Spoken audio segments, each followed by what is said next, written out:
Look. Ooh. Now, quite interesting behaviour happening. Could be a bit of sorting out of social hierarchy.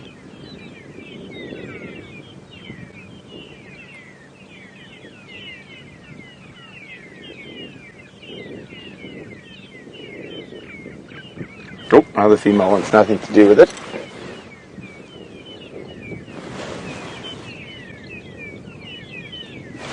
Now, as Eddie's moved off, Aubrey spotted something just behind us that you don't see every day. I want to see if they're still at it, so to speak. There's also a lone old buffalo bull. That's not what we are out to see here.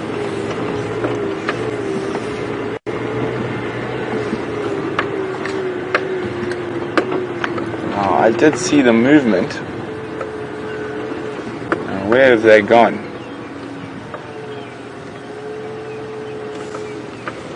In this pile of dead stuff, there were two mating monitor lizards.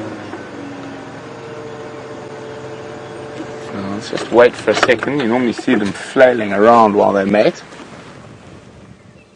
They could have disappeared down a hole.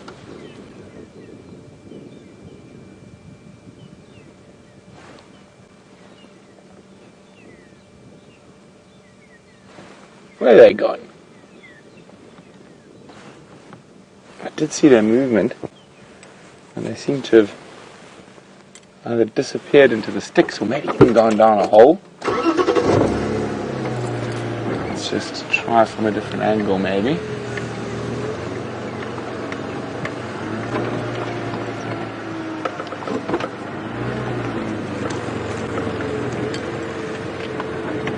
Have one last quick look into the sticks. I think they must have disappeared down a hole.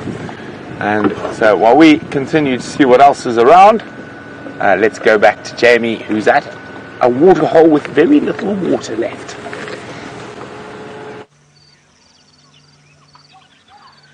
So little water left that I actually, to be completely honest, I got quite a shock when I arrived here at Arathusa Dam, because it's not so much Arathusa Dam as Arathusa mud.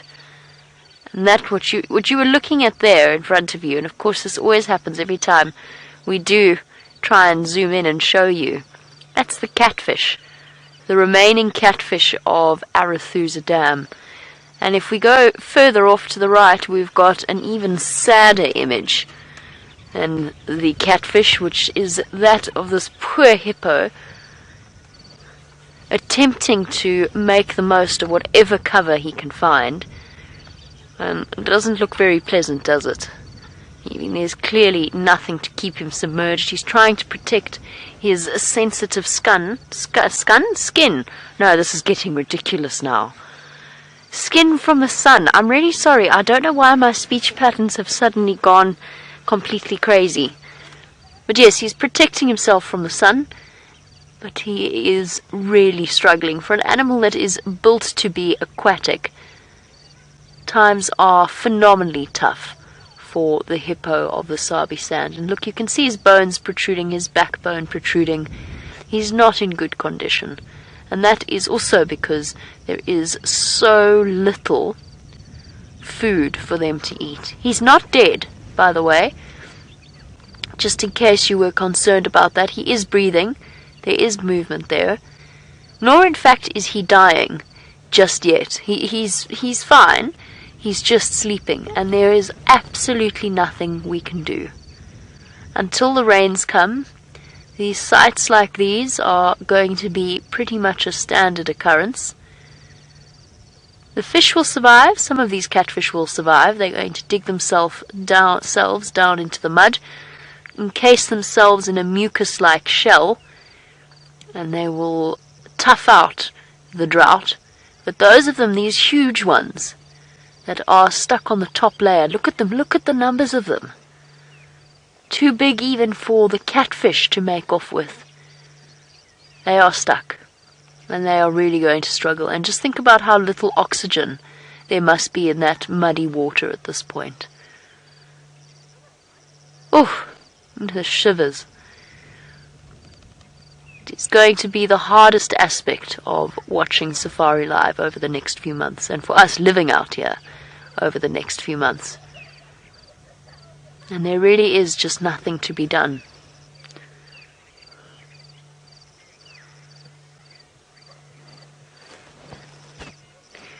I know this is absolutely devastating to see. We will keep monitoring though. It will be the one thing is that this place, the rains will come, this area will recover, and we will be here to watch it as it does and observe the changes that will have happened and occurred after this drought. While we move on from this somewhat depressing sight, let's head back to Brent, who's got an elephant to cheer you up.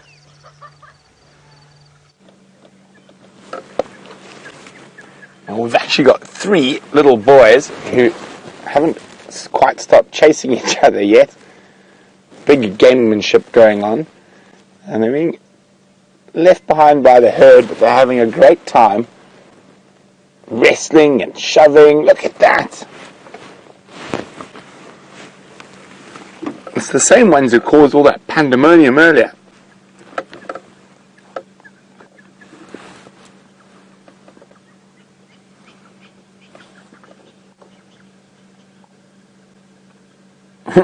I love how the little one, as soon as there's a chance, puts the tusks into the bottom of the bigger ones while they're distracted and fighting with each other.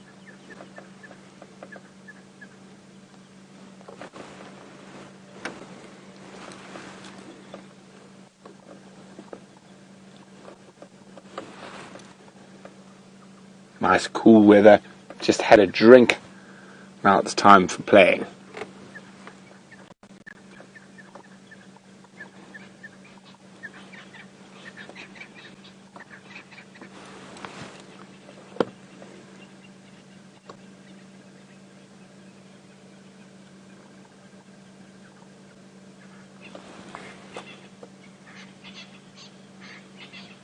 We're going to keep seeing what plays out between these young boys.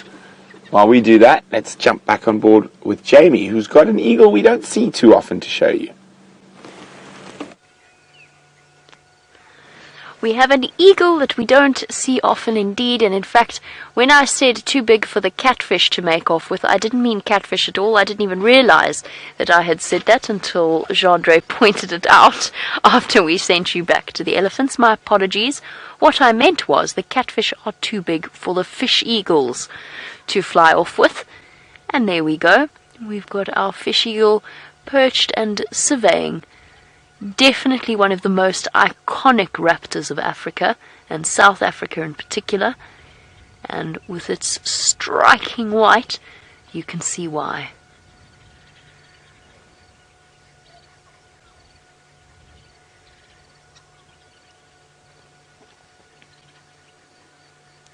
Just allowing ourselves a moment of calm to take in the image that is in front of us.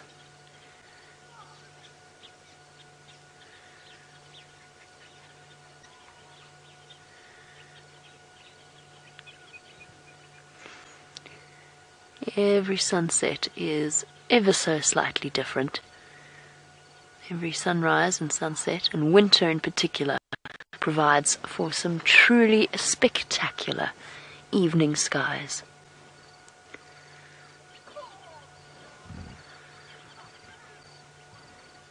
Okay, we're going to move on and start sort of checking towards Red Dam and then moving on. Just by the way, quick update, they have found the wild dog.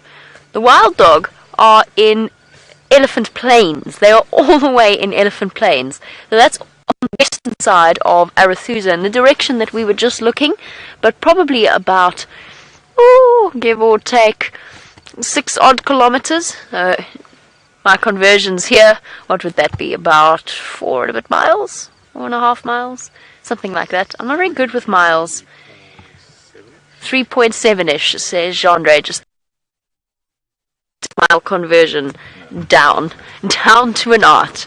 Alright, let us attempt to reverse off this narrow bridge. Poor Brent has lost his signal.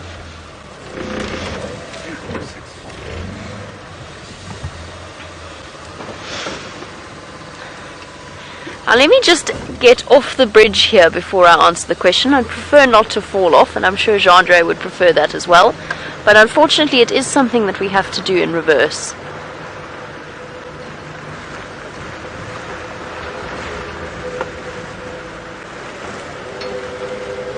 Oh.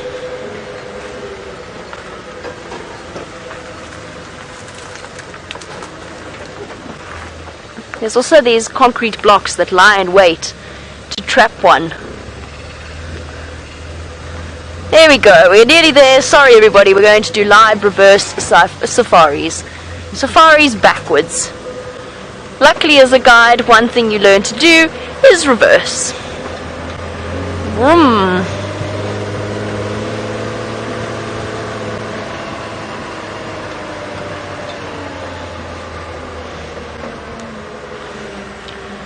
Okay, now that I've sufficiently twisted the muscles in my neck and we've made it onto solid ground and off the bridge in reverse.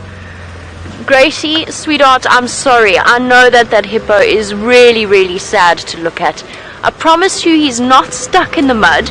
He just is burying himself as deeply into the mud as he possibly can. Now Gracie is 8 years old. She said that the hippo made her cry and that she will be praying for him. And Gracie, we've all got to be praying for some of the animals out here, the animals like the hippos. We wish there was more we could do. We wish we could give them some water. But we'll pray for them. And just think, Gracie, there's going to be people watching all around the world praying for the different hippo.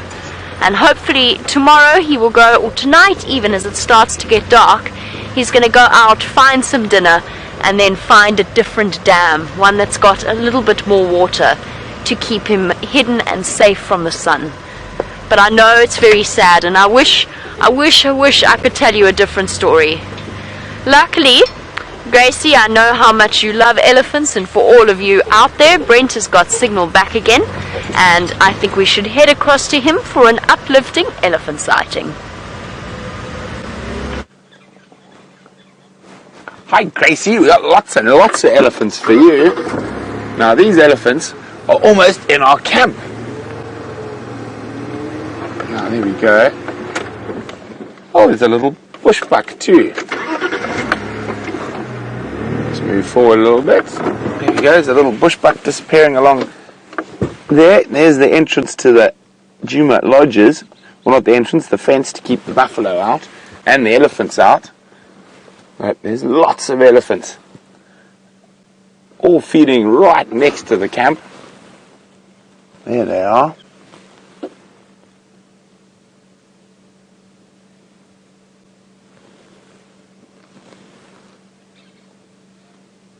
Oh, watch, the elephant can chase the bushbuck.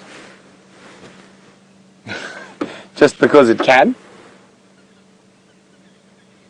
Be careful, little bushbuck.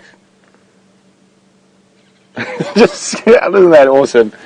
The young elephant sort of half chased it. The older elephants just ignored it completely.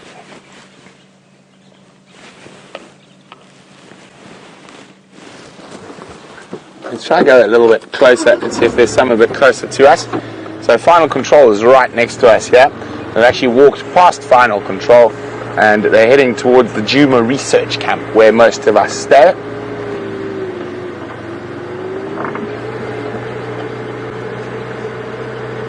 We might even find some on the path we normally use between final control.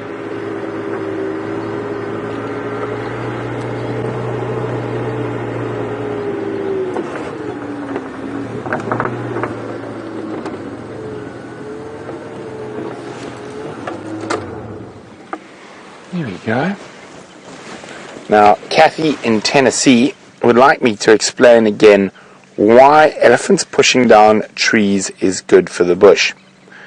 Well, I think it's good for the grass, Kathy, and the grass is good for a lot of the grazing species. So we're in a drought, and we've had a very wet 8-9 years, and the trees in some areas have taken over completely from the grass, and what that does is quite often it makes it more difficult for a lot of the herbivores like wildebeest, all your grazers, buffalo. Let's just move on again. They're moving. Because the trees actually block out the sun for the grass to grow. So now we go through a dry period. The elephants are going to eat a lot of trees they wouldn't normally. So the elephants haven't eaten much grass this year because there hasn't been much around. But during your normal wet season, elephants will eat. In the summer months, in the rainy season, 80% of their diet will be grass. But this year that hasn't happened. So they've fed off the trees and bushes for longer. And that will cause clearings, and then when we get our next set of rain, the grass will be able to grow in those clearings because there's no trees for them to compete with.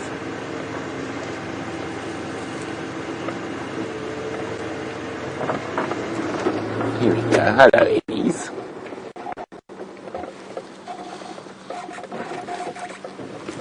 They are just so wonderful to spend time with. Hello, madam.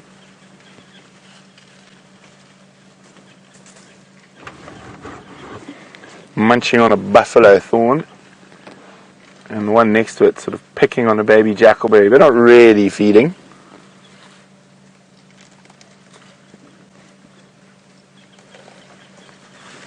And if we keep quiet and listen for a second to the amount of noise the elephants are making around us,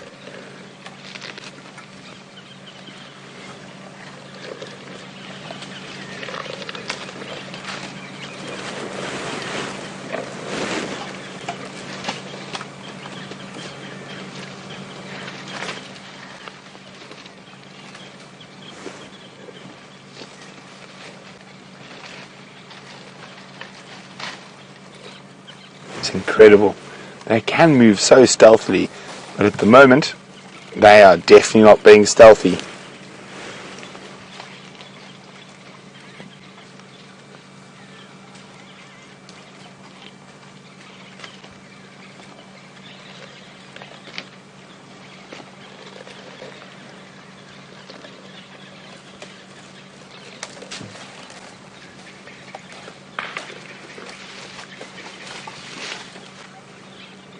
We're going to sit with these elephants for a bit longer, and while we do that, let's go across to Jamie, who's with some monkeys.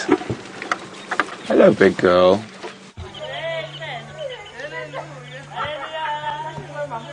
We have some monkeys, but what drew me here was the singing that was coming from this area, and I thought that it might be really nice to watch this monkey whilst accompanied by the tranquil sounds of the various staff members of Arathusa harmonizing beautifully, singing. So I couldn't quite understand from the distance that I'm at what they're singing about, but it was beautiful. And of course, as we came across here, they stopped singing, which is so disappointing.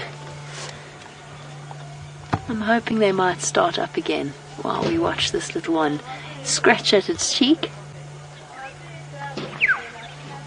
Oh, well, we've got an oriole. Whistling of an oriole to keep us company.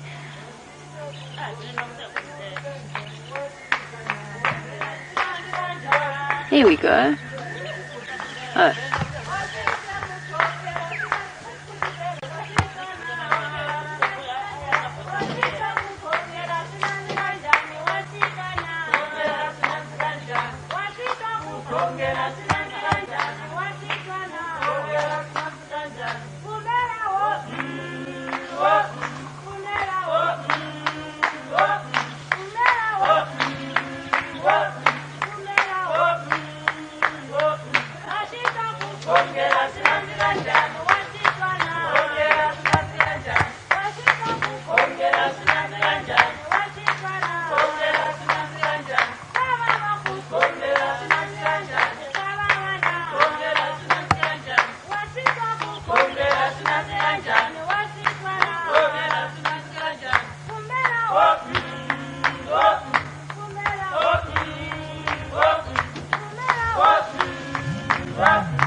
always provide us with the soundtrack that we listen to on our day-to-day Safari Live, but I thought you might enjoy something a little bit different, because I certainly know that I am. I think it sounds absolutely beautiful. Moments like this that make living out in the African bush so incredibly special. Jonathan, I'm sorry, I've been so distracted by the beauty of their singing.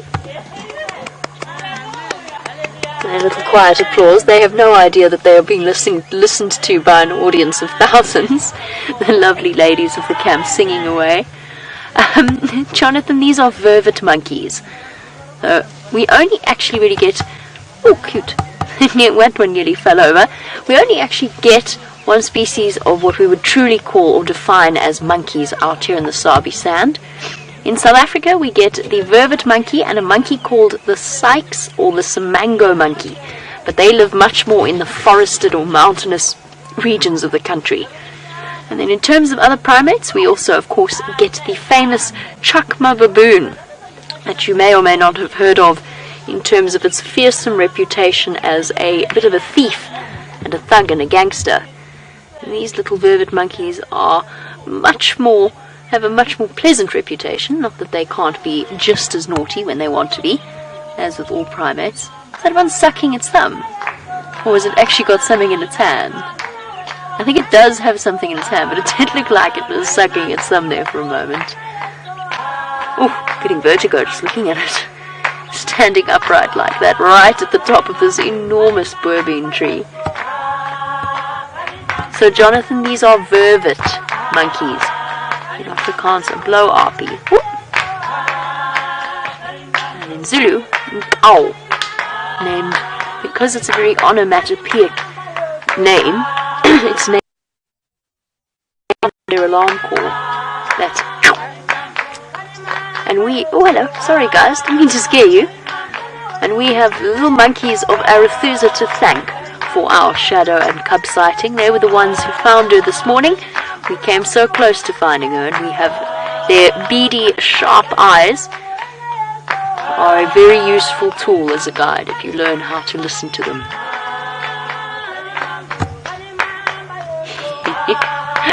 And they are having an absolutely marvelous time.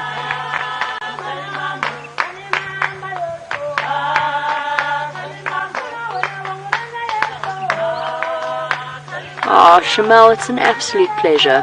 Shamal's saying that the singing is lovely and that it makes her homesick for her beloved South Africa. Well, Shamal, it's an absolute pleasure. I thought it made for a nice change. We obviously would never do this every day on every safari, but since they're here, and I never hear them singing at this time of evening. I don't know if it's somebody's birthday or something else, but it is beautiful.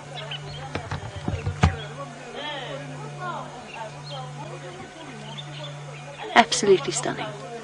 And with a couple of mischievous vervet monkeys to watch as they clamber about the trees, even more so. Jonathan, just because I'd answered your question earlier, I didn't actually fully answer it.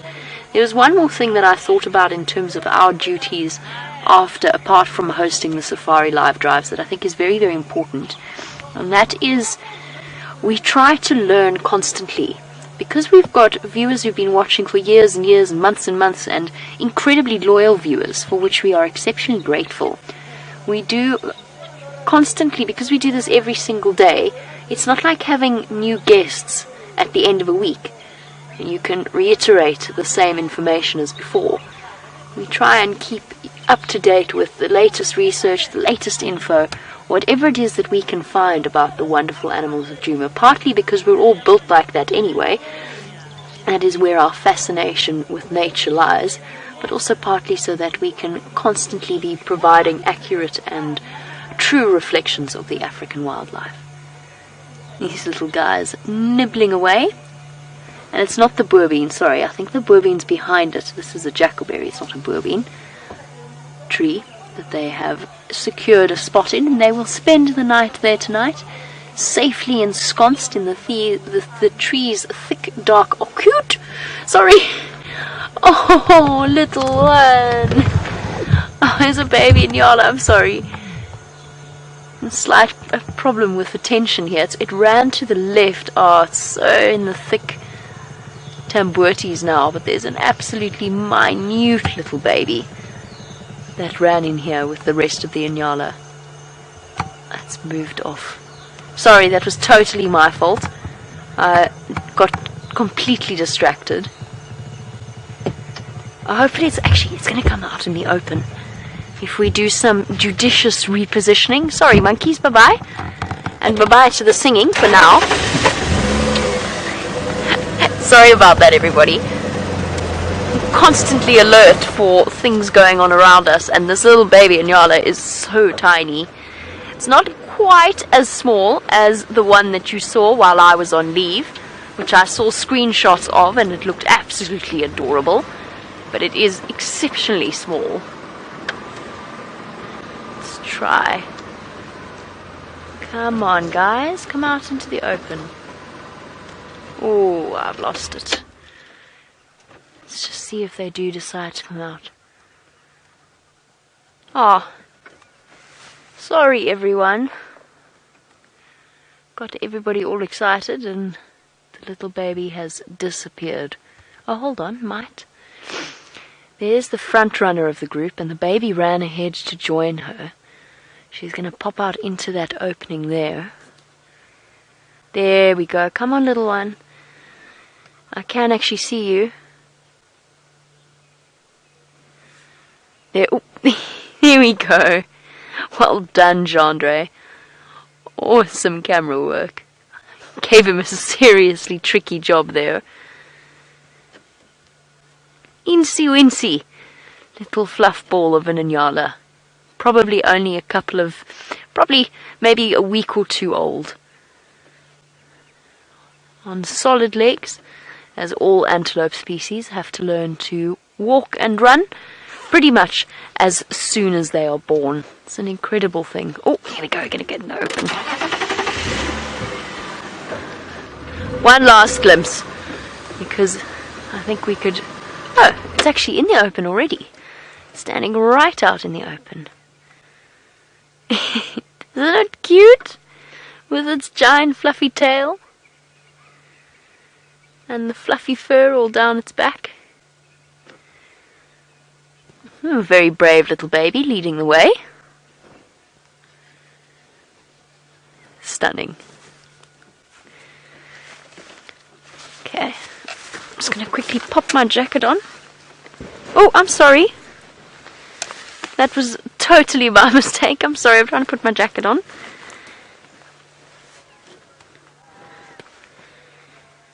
They're listening. They've come for the singing as well. They've come to listen to the singing.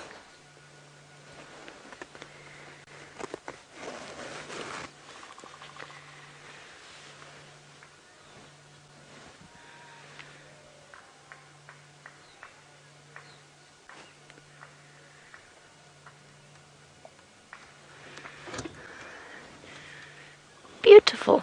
I'm so glad you all enjoyed the music. I did sort of toss up whether or not to come here, but then I thought, well, if I wanted to listen to it, I'm sure that you all would as well. Okay.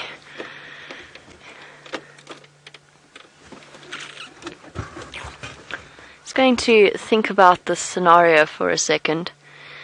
Just so that you know, guys, Brent has gone back to the DRC for a checkup.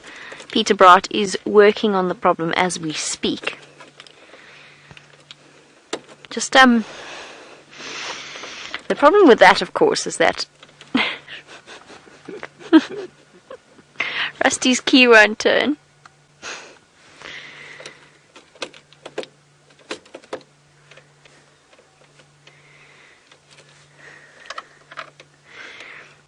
Okay, hold on.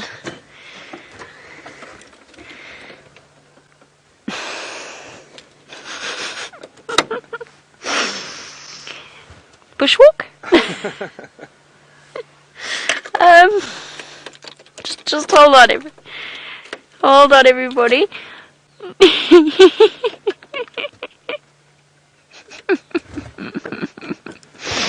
All right,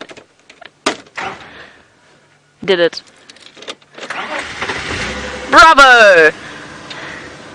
Magic touch. No, that was just sheer force. Rusty's ignition has always had a little penchant for keeping us guessing as to whether or not the key is ever going to turn. Now, VM taught me a fantastic trick with that, and it concerns a little bit of jiggling here and there. Whenever it locks, you've got to give it a little push and pull. I don't know. As I've said to you before, VM the cameraman is actually a secret agent. I'm convinced of it. Or a double agent or something. He's something mysterious. And he has a way of solving that particular problem. So there we go. All is well. We are still on our own though, as Vendi has to have her signal sorted out. But that is quite alright.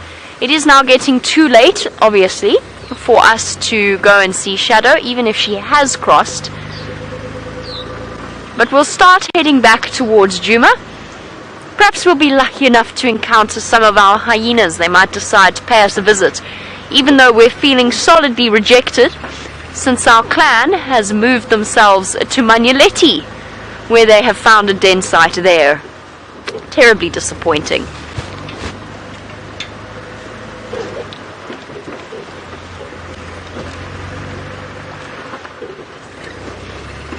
That music was beautiful though, that singing. I really enjoyed that. I'm so glad that you guys did too. I really did debate in my own mind whether or not we should go there.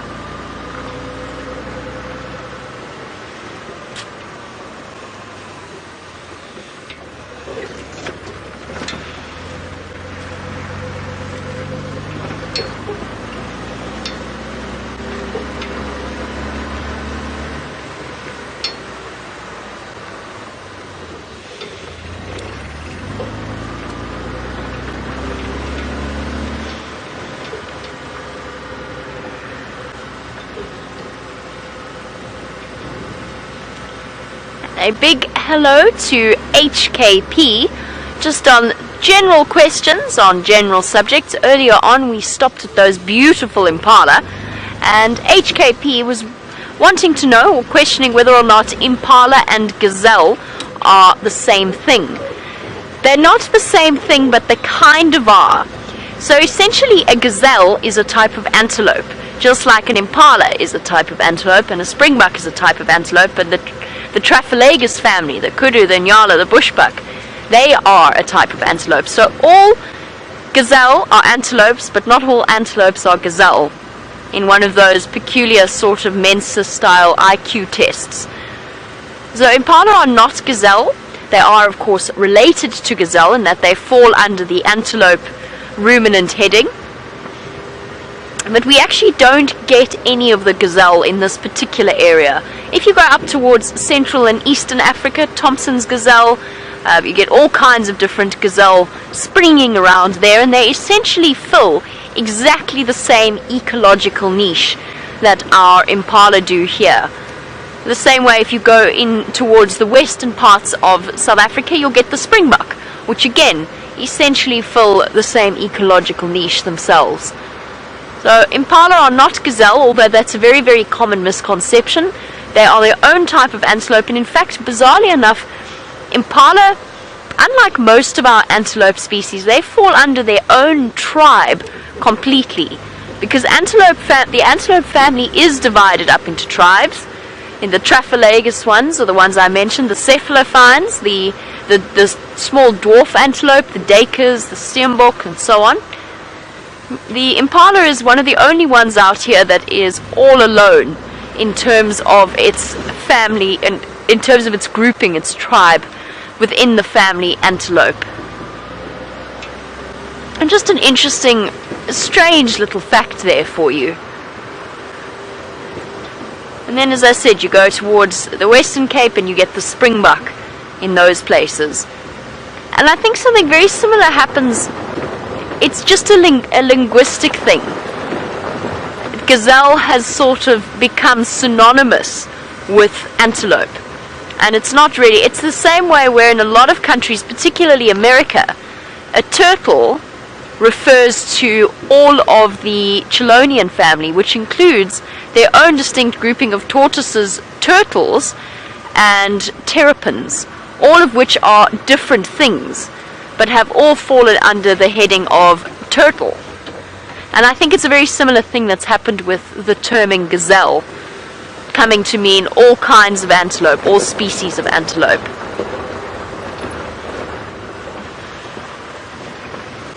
There's definitely no harm in that. It's just that it's a slightly distinct thing. This is one of the best times to be out in the African bush, searching for all of the mysterious nocturnal creatures. We had such a marvelous evening yesterday where we pulled up next to the bush baby nest that we know about, and since I'm kind of tempted to do it again because it's on the way back home. It's the route that we were going to follow regardless. I might decide to stop off there and see if that works, although pushing it twice in a row might be a bit of an exception. But we stopped at that little bush baby nest and we shone the torch at the entrance, and he popped his head out, he or she popped its head out through the hole and blinked at us sleepily with the most perfect timing. And I suppose if you're driving... Hello guys, up you go, don't panic.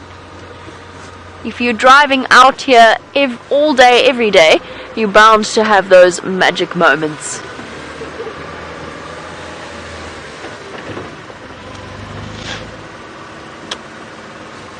So glad they've packed this road with sand. It's very nice. Beautifully fixed. Well done.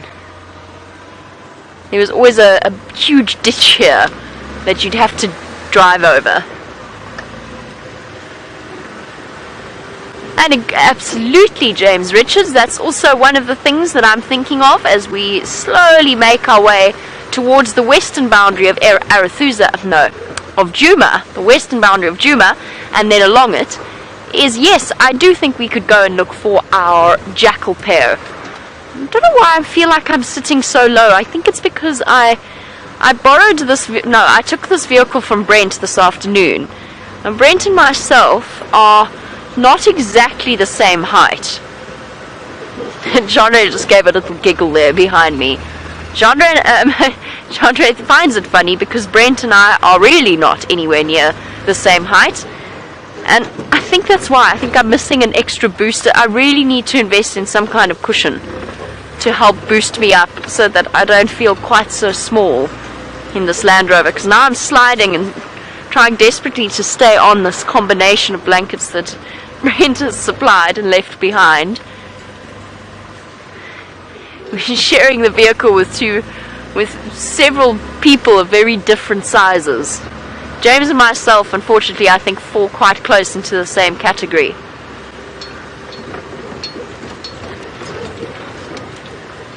Whenever I get into this vehicle after Brent's been driving, he's got it basically as far back as it will go.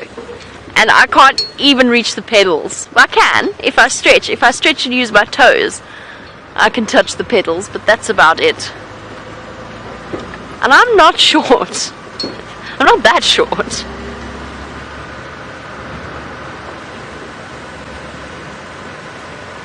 Now we'll go look for our jackal pair, James Richard. We'll also stop at some point and have a look at the beautiful moon. Not just yet, though. We certainly have the camera for it, though. And it is glancing up. We're nearly at full moon. I'm hoping that this cold front doesn't cover it with clouds.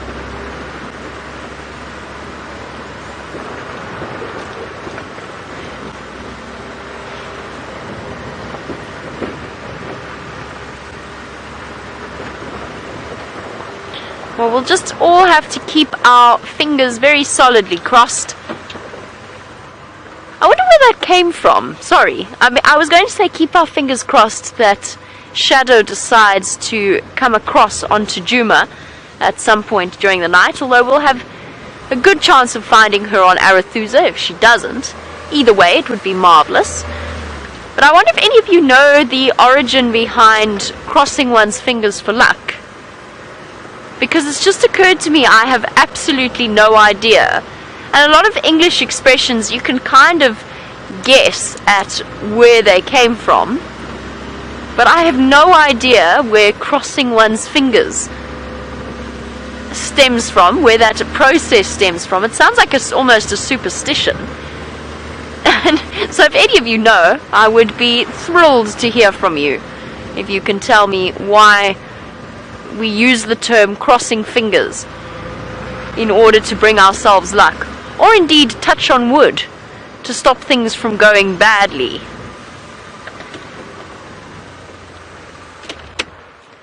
Oh, please stay like that. That's really cool. How awesome is that?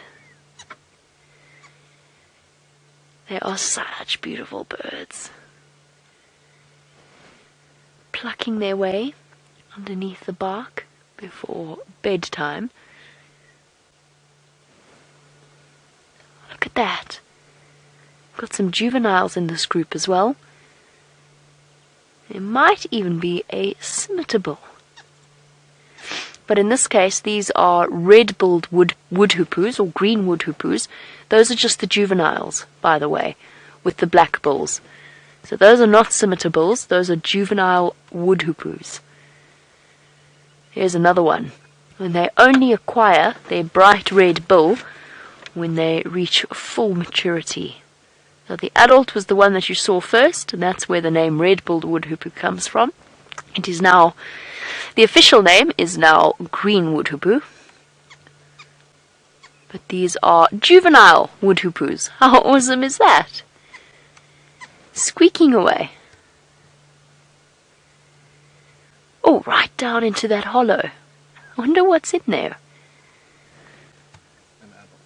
An adult. Is that where the adult went? Oh, there's the adult. Oh, I see. Oh, wow. They're still nesting in a hole there.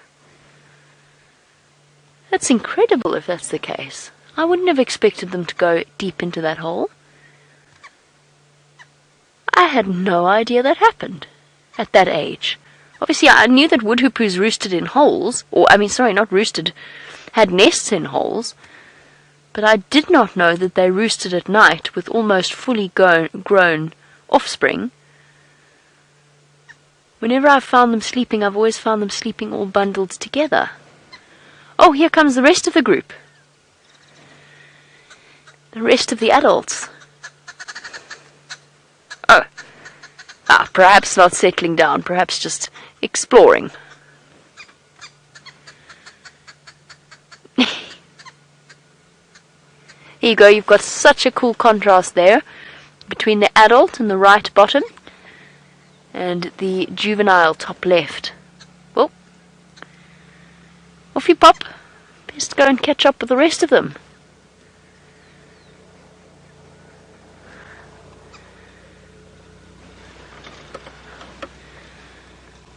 These are definitely one of my favorite birds to see, especially whenever I go home to Johannesburg, which has some extraordinary bird life. And you see them doing their cackling, laughing call, where all of them get involved. As soon as one starts to call, the rest of them join, and they all start rocking back and forth upon the branches.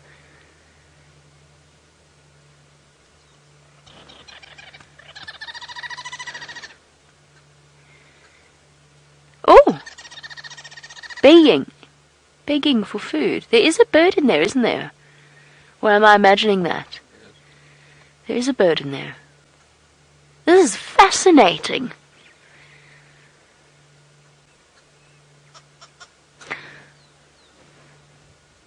Oh, there is. How cool is that? They've got a maze of holes in this particular silver cluster leaf tree. I always knew that woodhoopoos, just before they went to bed, they often perched in a next door tree, made a lot of noise. Oh, gone. Whoops, your whole family's gone, buddy. You better catch up with them. Oh no, there must still be an adult in there. But yes, I always knew that they made a lot of noise in a neighbouring tree and then moved off quietly to roost in a nearby one. So kind of like it's like a diversion tactic, drawing attention to one tree and then going and roosting in the other. But I'm surprised to see them going in and out of these holes. And now they're coming back again. So they must be planning on roosting Well, maybe. We'll have to come here tomorrow and find out. I'm now intrigued. I know that they nest in holes, but I didn't realize that at this age, with the juveniles almost fully grown, that they would still all be trying to squish in there.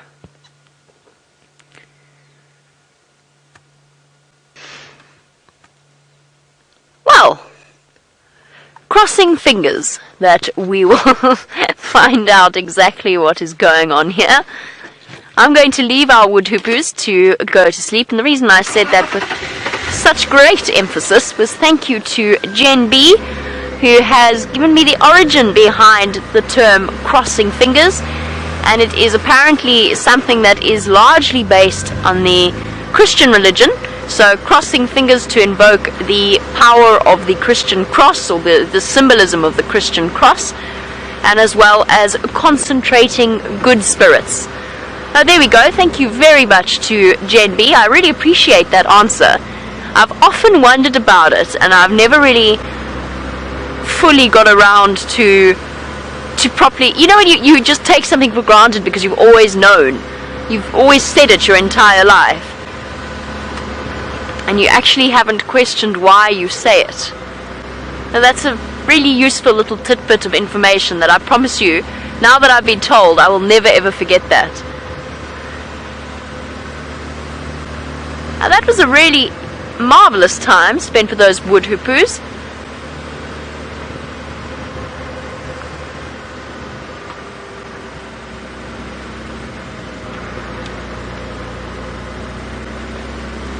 Apparently the knock on wood idea came from people hitting trees to prevent bad spirits from hearing them and preventing them from having their good luck.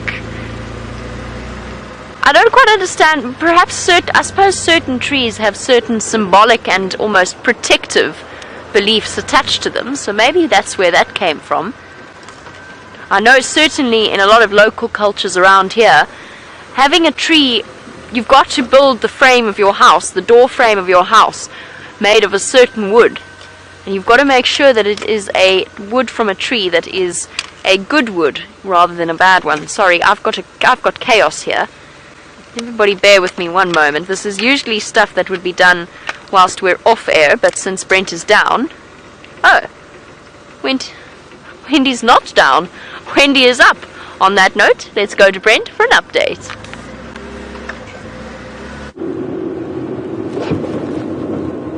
Well, it looks like we've troubleshot the problem that was causing the black screen. Of course, it was not me. It was our technical director, Peter Bright. Now, something slightly amusing happened during that. I walked into final control. Pete, and my lapel is not on apparently. I didn't turn it off, so let me just double check. No, it's still on. We have levels on our side, final control.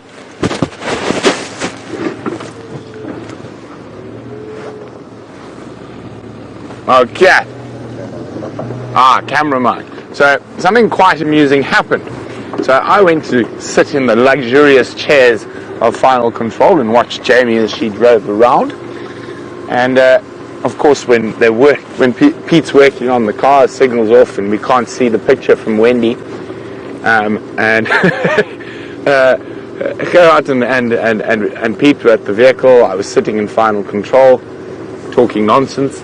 And suddenly the picture for Wendy popped up, and there was an elephant standing right behind me, and they'd turned the camera right around, sort of saying, Brent, you need to come help us here. So, of course, I charged out. I had a very stern word with that elephant, and it ran away, fortunately. And what did I say? Hey, for that! Something like that. Chased the Eddie away. There were two of them, actually. And just had a good idea. It was an elephant cow that was chasing. He said we should name it Amy, after the movie Chasing Amy. Amy the elephant, I don't think I'll recognize her. I was more concentrated on removing her. Now literally around our camp and around final control at the moment, the elephants are everywhere. But I'm hoping that some other form of creature might pop in for a little drink are at the Gallego Pan. So I'm moving my way around there. Now, just in case you've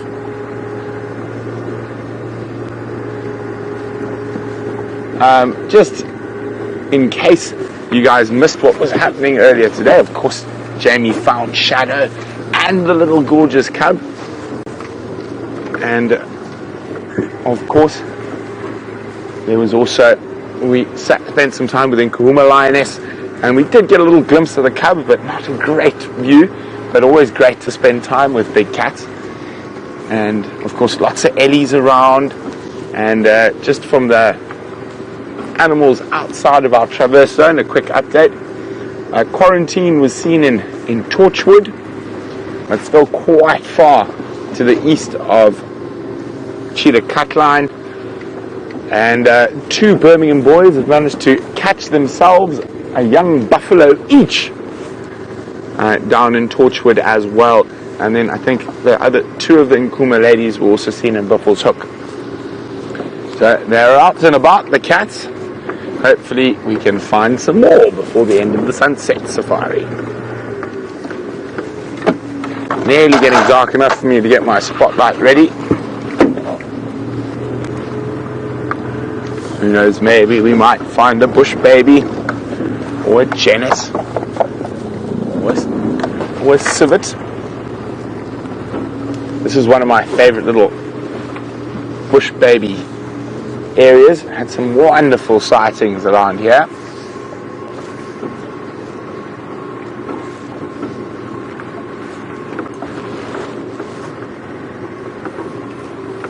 Of course, always a good area for leopard, lion, and hyena as well, in these little myriad of river systems near Gallego and Vuyatela camp.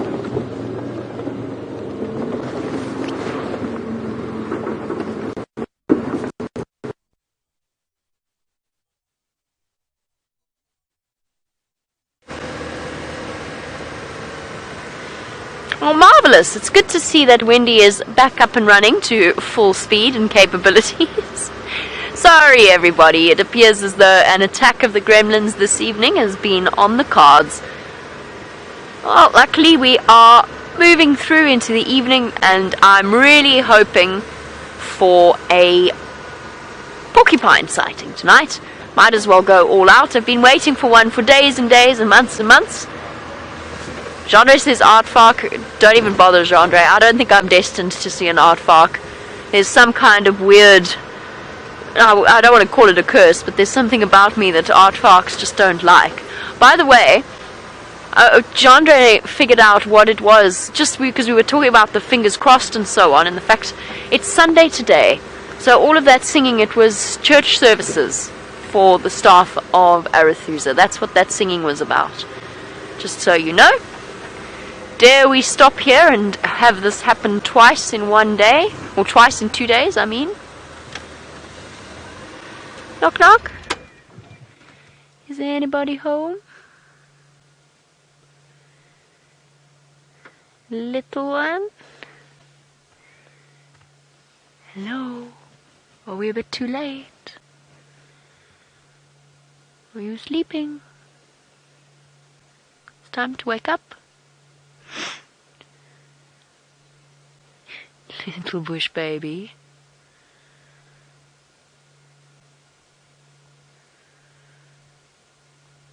No movement. I can't hear anything.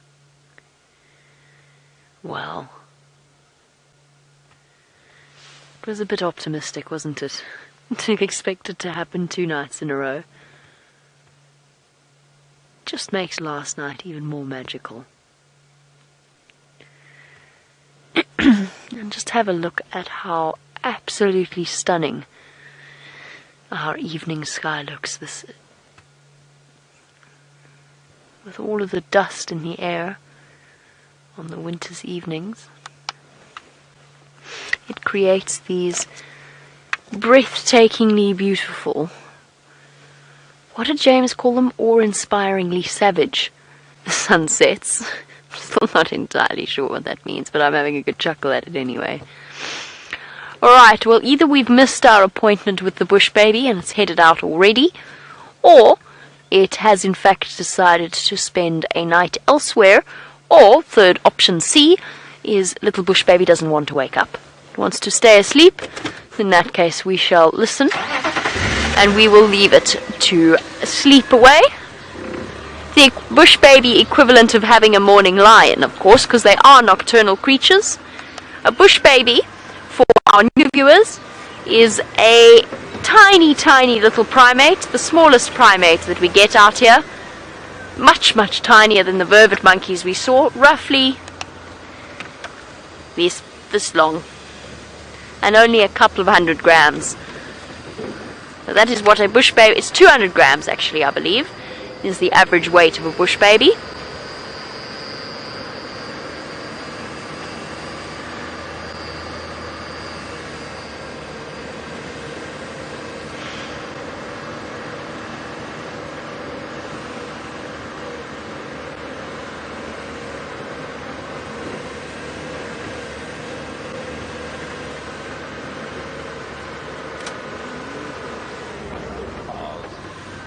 The moon's disappeared.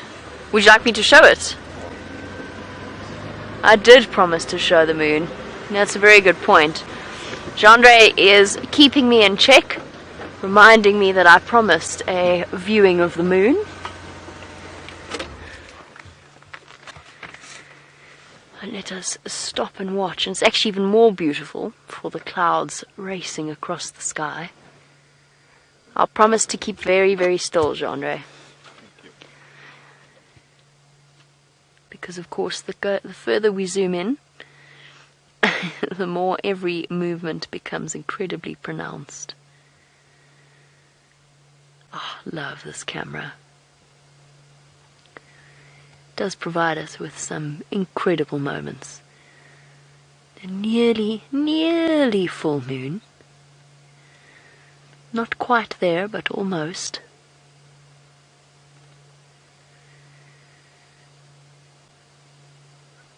Tomorrow's got to be the full moon. And with a zoom like this, you can even see the craters from interstellar impacts that would have happened at some point in the moon's history. And so much of life on Earth has been determined by the fact that we have a moon that orbits our planet. So much of life out here actually depends upon it, particularly in coastal and tidal regions.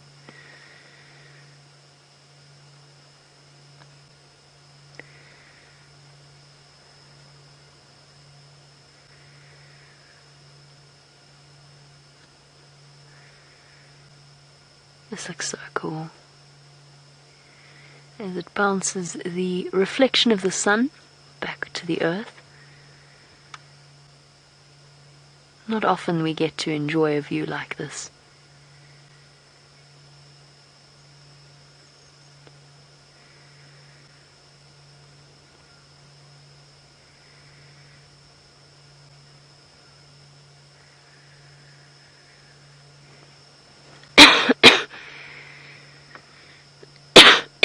Sorry, ruining the atmosphere of the moment and not keeping still.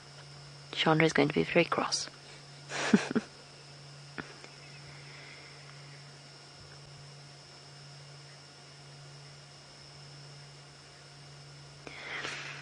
It is truly beautiful to enjoy this moment of peace. It's been a very peaceful drive, actually.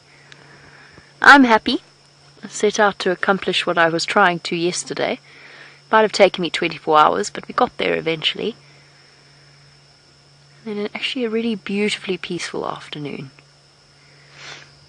It is exactly what Sunday evenings are all about. Now, speaking of Sunday evenings, since there are only two of us out and about, and clearly Wendy's not quite up for fireside chat, we will not be having a fireside chat this evening. However, what we will do is be doing a bit of a chat on Facebook Live after we are finished with our sunset safari. So you'll be able to see Brent and myself, and we will have a little bit of a chat about a very special day that is tomorrow, is Mandela Day for all of us here in South Africa and of course around the world. You don't have to be South African in order to celebrate Mandela Day. So we will be chatting to you a little bit about that as we go into our Sunday evening. Now, to tear ourselves away from that extraordinary view, bear with me 1 second. I appear to have become tangled in my microphone. It's attempting to work its way down my back. There we go.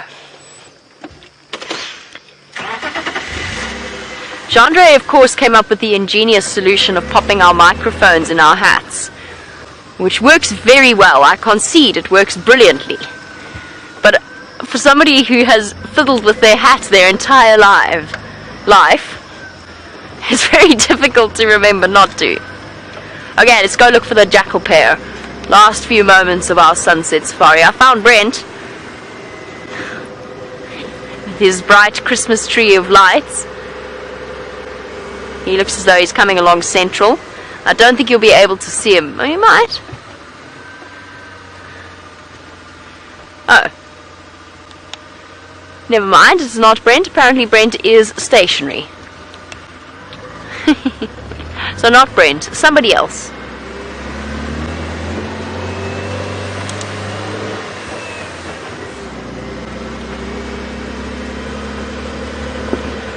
Well, the wonderful news is that when Brent is static, he has signal, which is why apparently he is standing still, so that he doesn't miss the opportunity to say farewell to all of you. So for now I'm going to send you across to Brent so that he can do his goodbyes, and I will catch up with you for the last few minutes of the sunset safari.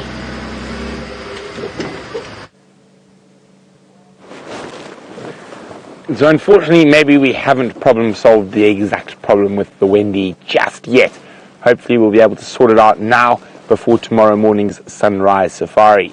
But it's been splendid having you on the back of the vehicle with us, and we can't wait to do it again in a few short hours. Hopefully cats abound, wild dogs aplay, and elephants a trumpet on tomorrow's sunrise safari. So for the last few minutes of drive, let's send you back to Jamie.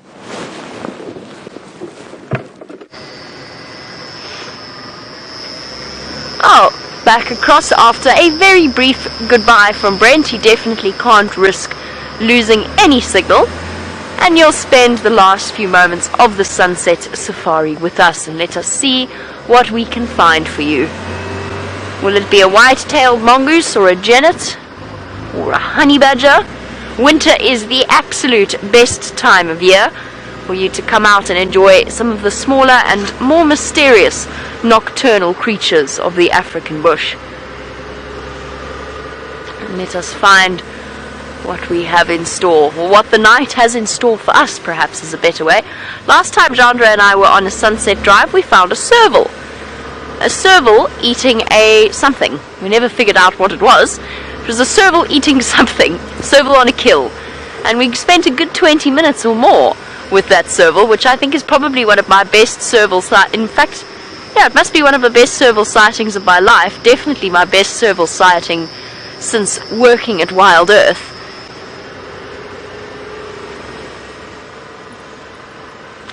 But perhaps a serval then. The serval is a medium-sized spotted cat. Like a little miniature cheetah almost is kind of what it looks like. And you hardly ever get to see them. I have a feeling we might encounter some elephants as well on our way home.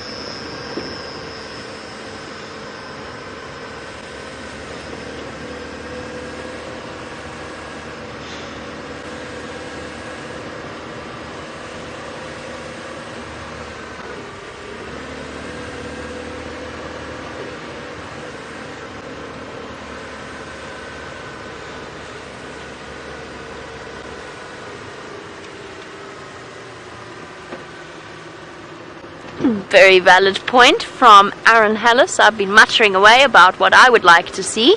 Aaron would like to know if there's any particular animal Jean-Dre would like to see. Jean-Dre? Polar bear. A polar bear, right. There we go. So we've got... Oh, I nearly turned into James there for a moment. I was about to say we've got our standard sensible response from Jean-Dre. I take that. You want to, I know, I would also like to see a polar bear. It's probably not going to happen tonight, though. That's not possible. I mean, statistically, I know all things are meant to be possible. That's not possible. I'm sorry, Chandra, I don't mean to kill your dreams. Now I feel mean. I feel like I've hurt Chandre's feelings in telling him that he is not going to see a polar bear in the middle of the South African wilderness area.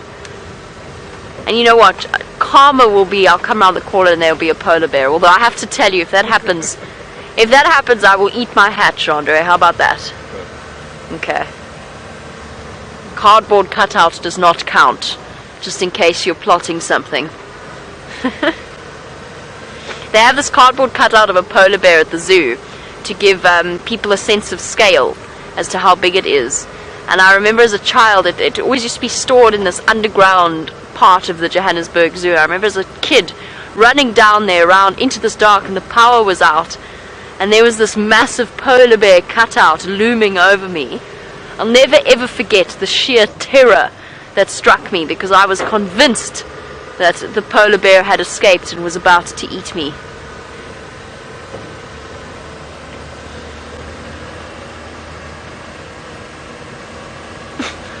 Just thinking about it now, it's taking me back. I'm going to have nightmares about that moment.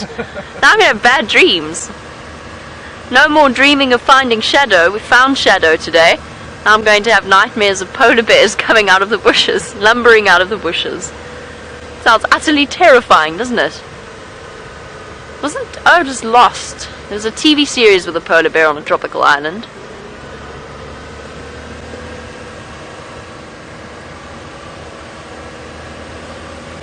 Alright, apart from a polar bear, do you have a more realistic animal that you would like to see, Chandra?